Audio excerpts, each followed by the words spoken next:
welcome into What the Music, and boy, am I excited for this next guest. As you guys know, I'm always currently looking for something super cool for your ears, and luckily I found Matt Peters from the band Royal Canoe, and I'm excited to have him on. Thank you for being on, and welcome to the show. Thanks for having me. Yeah, great to be here. Yeah, I just heard your new album, Sidelining, which is out now.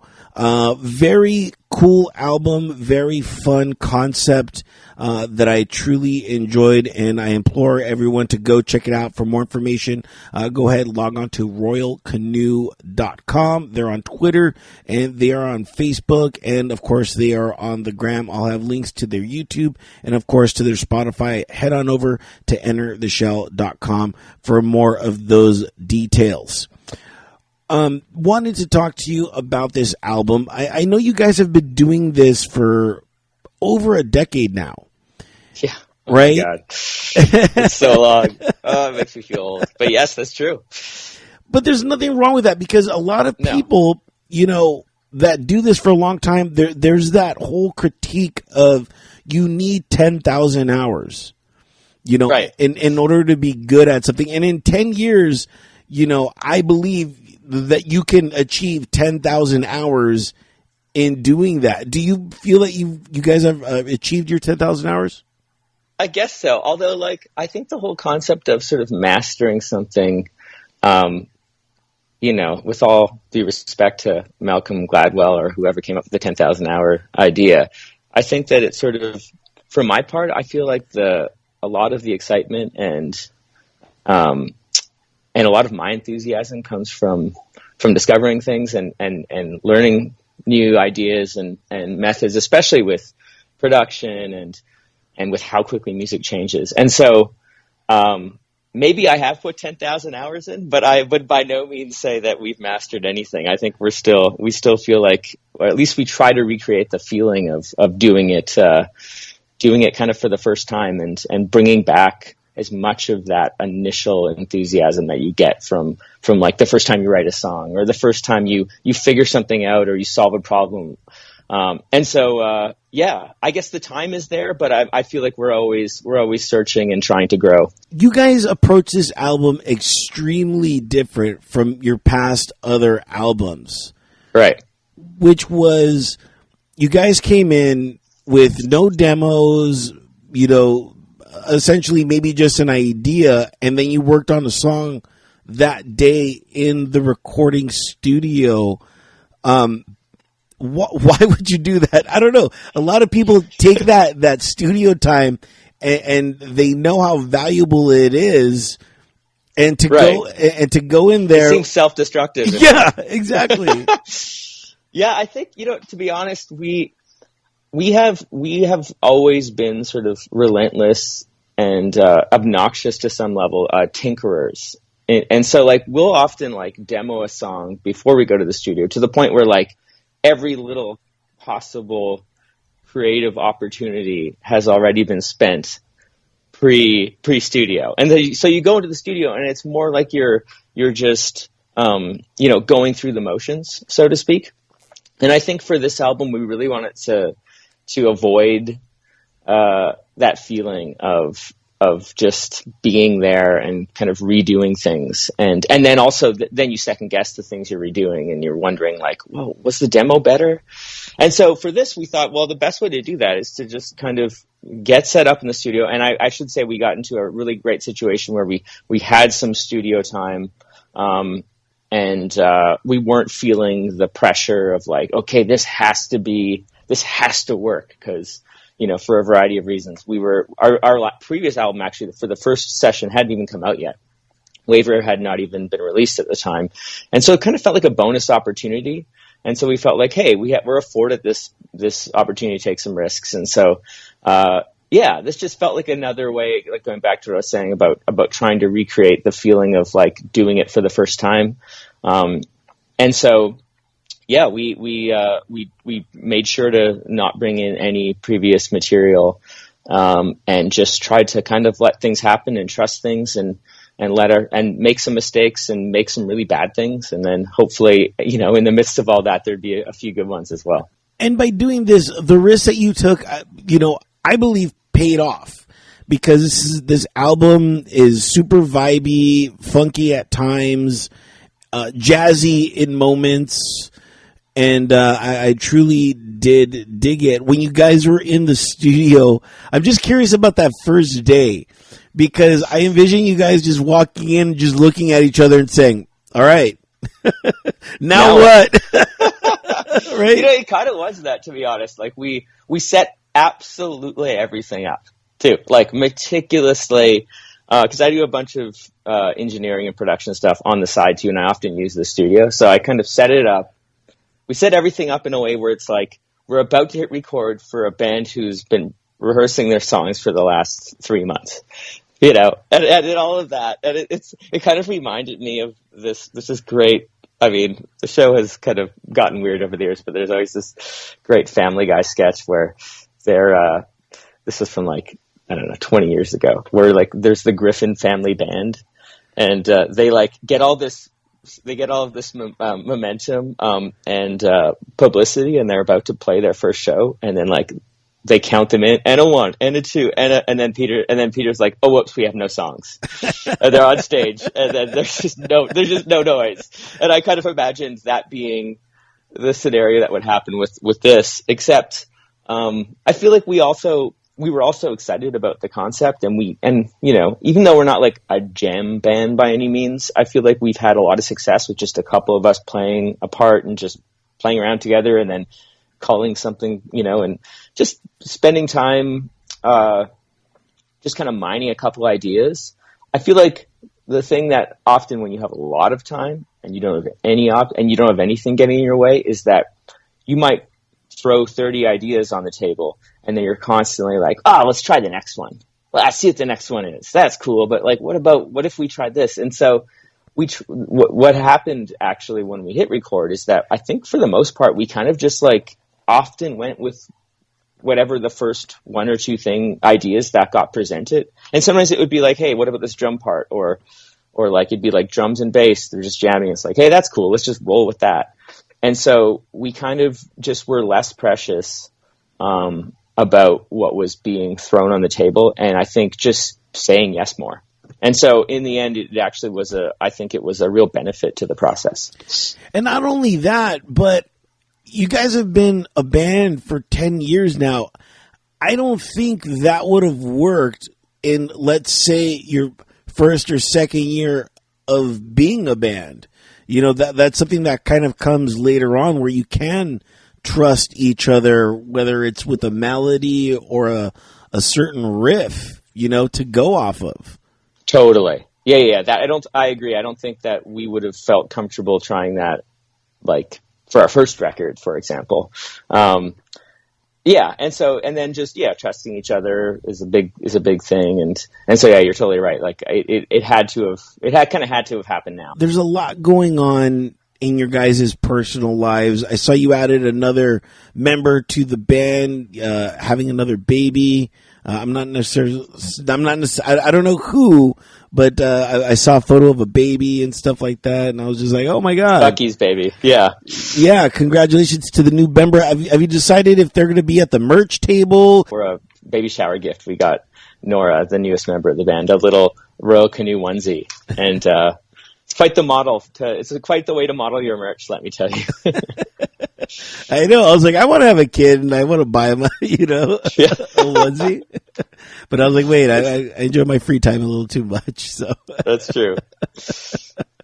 Yeah, so that's cool. And seeing all your other bandmates kind of progress in their life. Are you feeling like a little bit more pressure now that people are starting to have families and whatnot, that they're not going to take something like this seriously? We've kind of had some clear conversations about how we all feel about things, and you have to do that. There has to be a lot of trust and understanding about where everyone's at. And it's now that Bucky has a baby, we can't go on the road for 10 months of the year. and I think that we're all also in a point in our lives where that's probably not a bad thing. Like, no one's really complaining about that.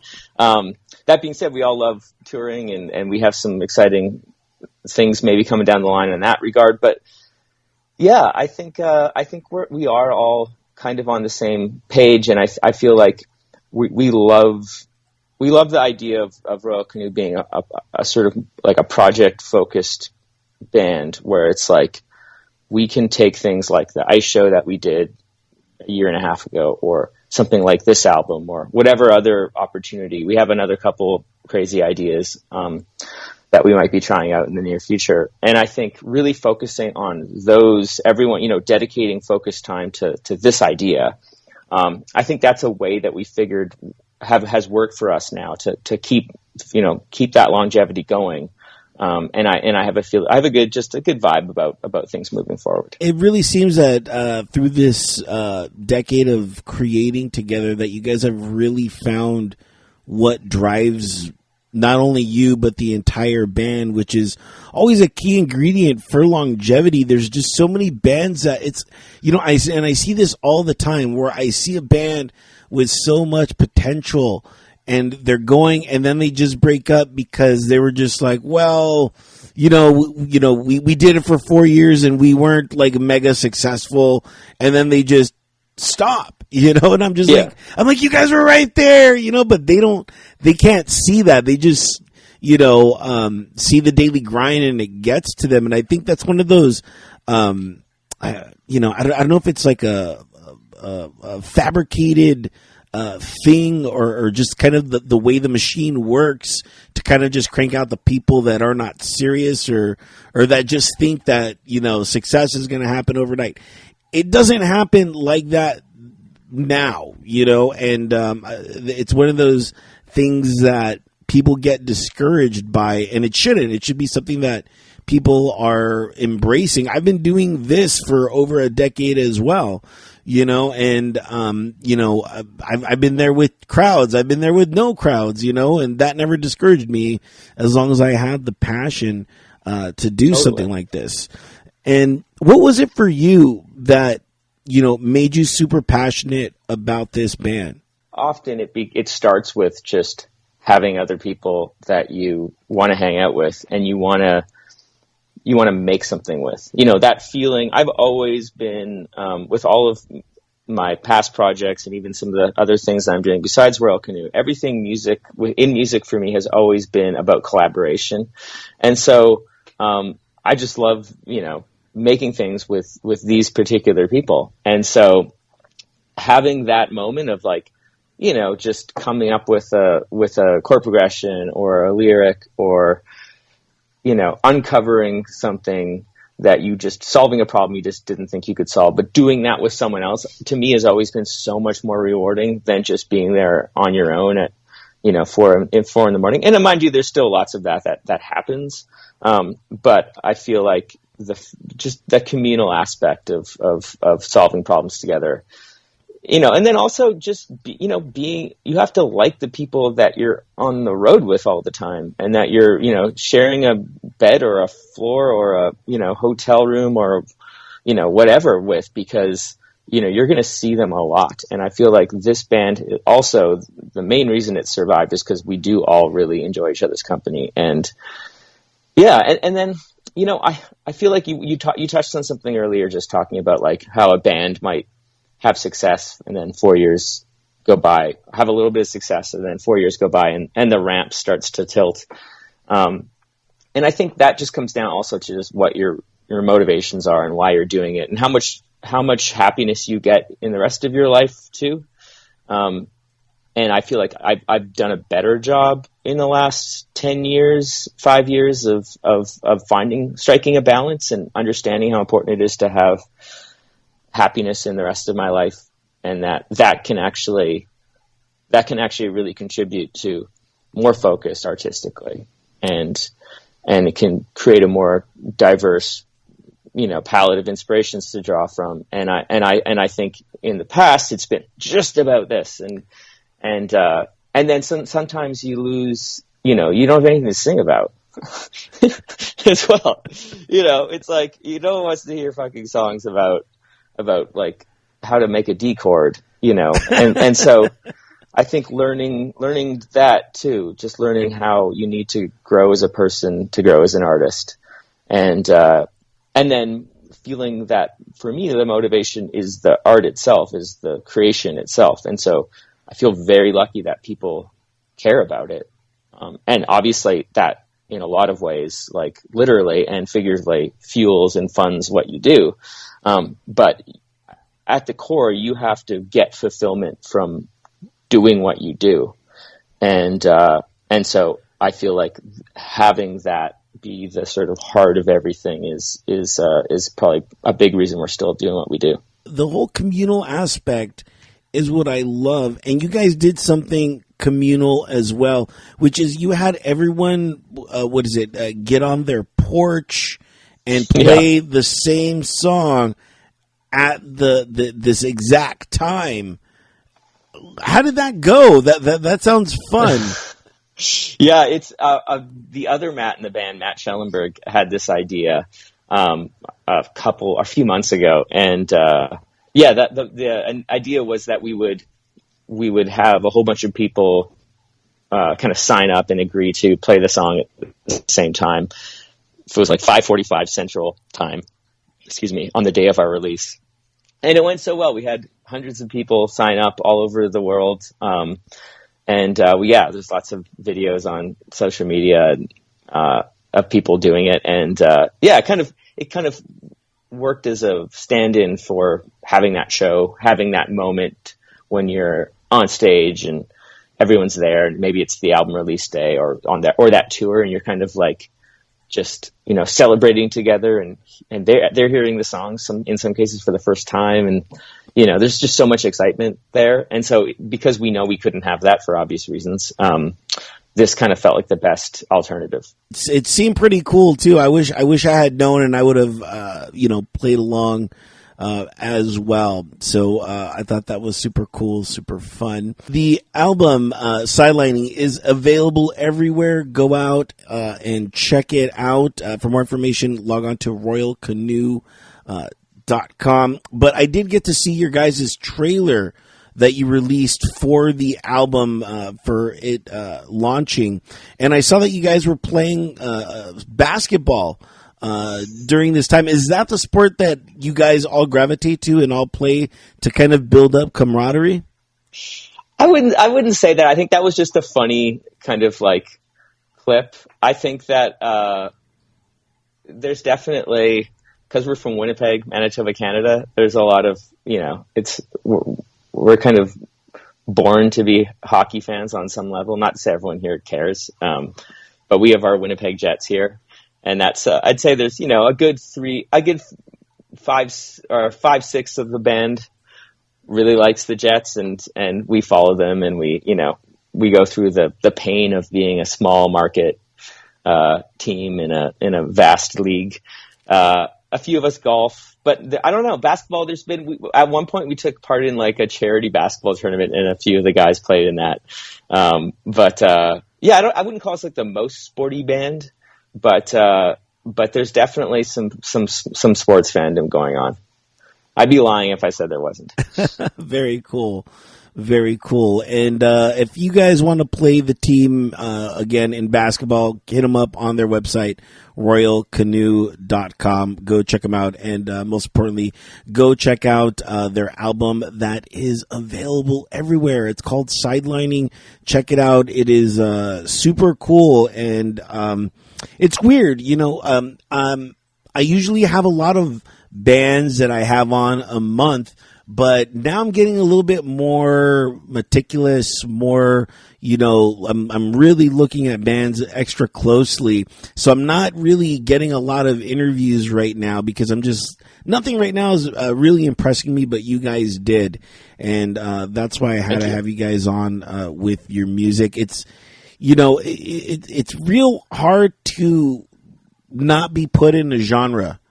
And you guys are, I couldn't even tell you what you guys were. If someone was like, hey, can you describe, the band? And I would be like, Royal Canoe is, tough to pigeonhole as something, because there are times where you're funky, there are times where you're jazzy, and you're just putting it all together, creating your own sound. I don't know if, I'm not saying that was done on purpose, because nothing is really ever done on purpose.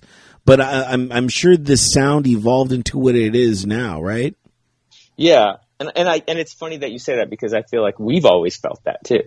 People ask us to describe it, and I feel like we've always struggled to have like a sort of snappy, this meets that turn of phrase that we could use to describe our music. And I think it has always, it has constantly been evolving over the years, and I feel like we've maybe, if anything, I feel like on our first record, I still love it. It's fun to go back and kind of reminisce, but I feel like there was just a lot happening, and I feel like it's interesting how when you get older, I feel like, as you were saying about, maybe now you have fewer bands on the program. I feel like for us, we've learned maybe to just have fewer instruments and try to enjoy the space more in our music, and not feel like every single second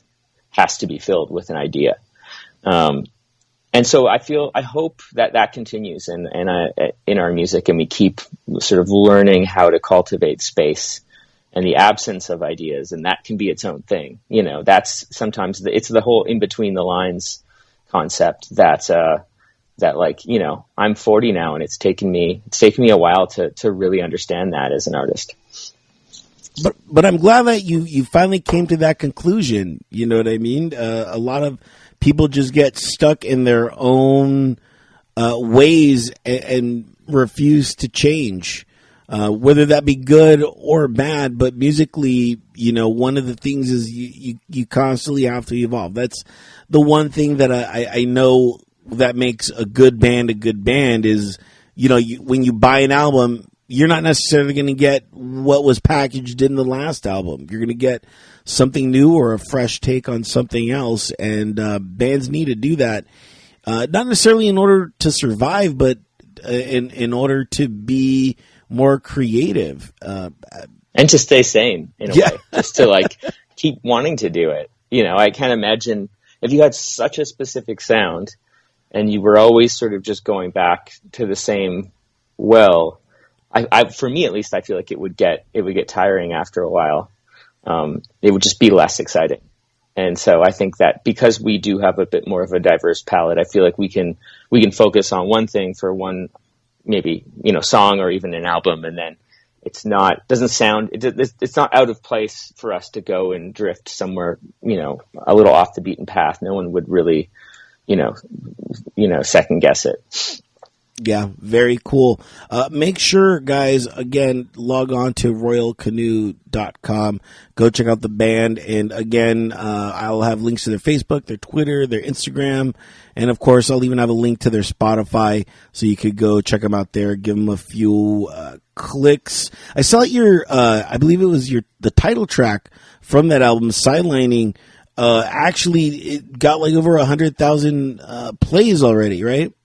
Or no, that was for the album. Yeah, that was that was like, I think the first week we were just looking at our Spotify plays and we realized, the album's already got, it was like 4 days in and we already had like 100,000 plays or something. So it was just cool to see that, like, it's one of those things where most people don't even know what that means in terms of relative plays. Like, but for us, it's just, you like to have a little bit of that, nice to just have some metric, right? And it's like, if we're going to sort of, as artists, have to sort of like sign this, invisible contract with the streaming services that this is how we present our music to people. On some levels, it's, it sucks to always have those numbers thrown at you, and you can you really look at them and see them and you can obsess over them, and it can be really disheartening sometimes.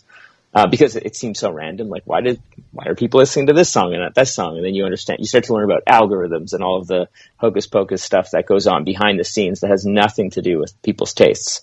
And sometimes it does have something to do with people's tastes. And then it's like, oh, okay, that actually makes sense. But I guess the point I'm trying to make is, you're there as an artist, you're part of the streaming, mechanism and the big complex of streaming, this huge industry of that never existed like 20 years ago. Completely different things that you would be thinking about and caring about when you're trying to gauge success. And so every once in a while when you have something, you're like, oh, that's neat. It's fun to sort of celebrate it a bit. Yeah. And I am celebrating you guys for being on the show. Thank you again so much, Matt Peters. Singer, vocalist, and all-around nice guy. Go ahead and pick up the album. Available everywhere. Sidelining, highly encourage it. But the first track, which is Sidelining, is amazing. What a way to kick off the album as well. Thanks. So it was one of my favorites. And do you mind if I play that for the last song? I wasn't really, but I was like, can I do this? And I was like, it was just really good. So wanted to play that. So we're going to play that. And again, for more information about Matt Peters and his band, Royal Canoe, again, make sure to go check them out, royalcanoe.com. And thanks so much for being on the program. Thank you so much for having me. All right, guys. And again, we are going to leave off with the title track from the album Sidelining. This is Sidelining. I was sitting on the stoop watching all that sun shining. I've been trying